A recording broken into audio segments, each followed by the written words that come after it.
The relationship between stress and mental health has been explored in teachers in all the levels in Colombia. According to the World Health Organization, occupational health is an area of work in public health to promote and maintain highest degree of physical, mental, and social well-being of workers in all the occupations. After a research which was done with more than 100 teachers, the prevalence of stress was the 40%, generating sources of stress for teachers, where the organizational climate, the technology dimension, and the influence of the leader.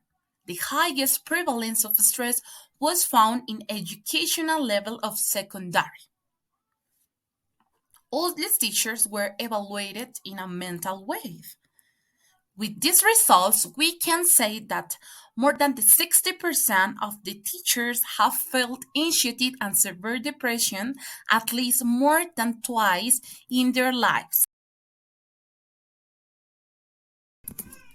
Coaching is a powerful tool for personal change and learning. At the core of the coaching approach is the facilitation of learning using active listening and inquiry, providing appropriate support.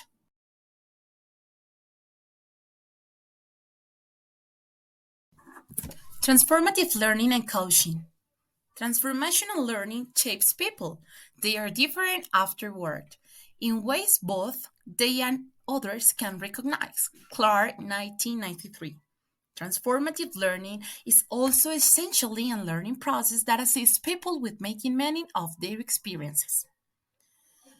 Mercier concludes that transformative learning is a specific adult form of reasoning in which a paradigm shift occurs.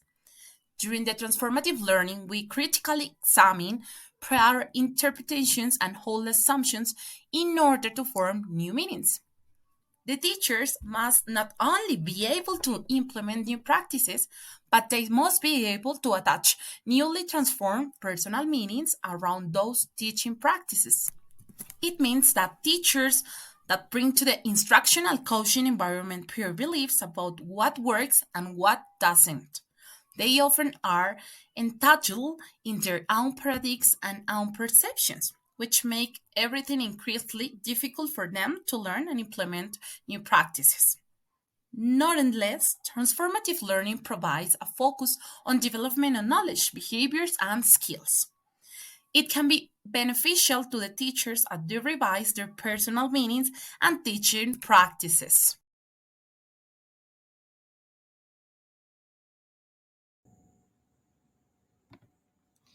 Having some instructional leaders is also crucial.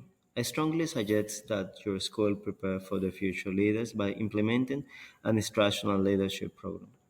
And this one becomes your school philosophy. Preparation programs provide inspiring leaders the opportunity to reflect and become critical thinkers, as well as to guide others to perform these processes.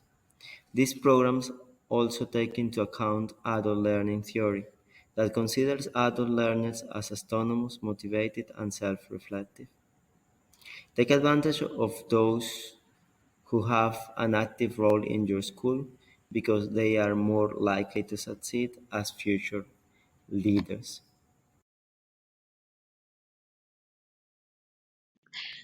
The concept of accountability stands for a deep level of commitment to do things. Sometimes, if you tell people what to do all the time, they might accept instructions but with some resistance. That's why it is important to give people some choices to do things so they can identify what the goal to achieve is and do things the way they decide based on the given choices. Without choice, it is hard to get commitment. What teams need to bear in mind at all times is that choosing not to grow is not an option.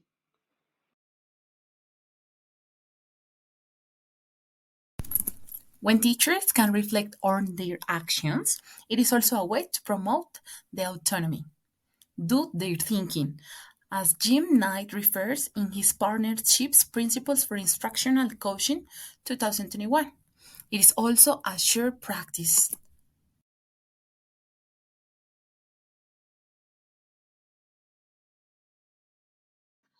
A way to address professional training needs in your school is to create or make part of different communities of practice according to teachers' needs.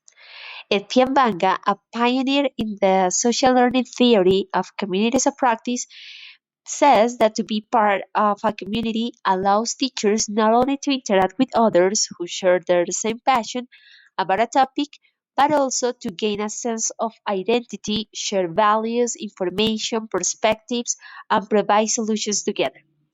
One of the best ways to invite teachers to be part of a community of practice and keep them motivated on their participation is by inviting some experts to come and provide professional training on the topic of their expertise, so teachers can receive training and also share their experiences and foster reflective processes on their pedagogical practices. Empathy. As described by our favorite author, Knight, it's all about engaging in hearing what the other person has to say. There is a strategy called the public voice, what's acceptable, and the private voice, what really is going on. So that when we listen to people, we have to be aware of what they're saying. Is it the public or private voice they're using? So it's very important to hear your team's voices. And one of the ways to ensure you listen to them is by making a back and forward flow conversation in which both parts concentrate on listening to each other. By having this dialogue, teachers are going to feel they are being listened. So school rules are not going to be arbitrary, but a shared decision because there is a frank dialogue with superiors before naming things as arbitrary or contradictory. Paulo Freire says that there are 5 conditions for dialogue, and you need to bear in mind that one of those conditions is humility. As a team, you need to stop proving you're always right and go into the conversations as a learner. You always have something to learn from the other, and no matter what your role is at school.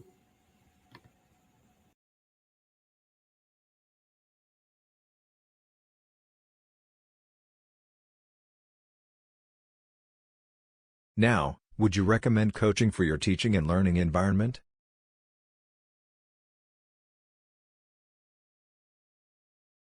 This is so beneficial for teachers and stakeholders, I totally agree.